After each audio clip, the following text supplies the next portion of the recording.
Hi, this is John with WTI. And I gotta say that this is one of my guilty pleasures. This Trix cereal is just great.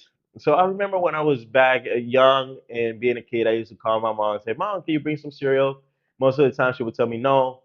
Now that I can buy it as an adult, it's like a huge flex for me. The taste is awesome. It's just a nice set of fruit cereal that it just had like a really nice flavor overall. The experience is great.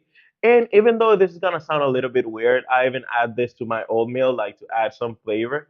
I eat a lot of oatmeal, and pretty much a lot of my breakfast look like oatmeal with somebody add. And this times I've been adding some tricks. I haven't just had this normal with milk, and the flavor and the taste, the crunchiness of this cereal is actually pretty good. So this was John with Dolly TI, and that was my point of view.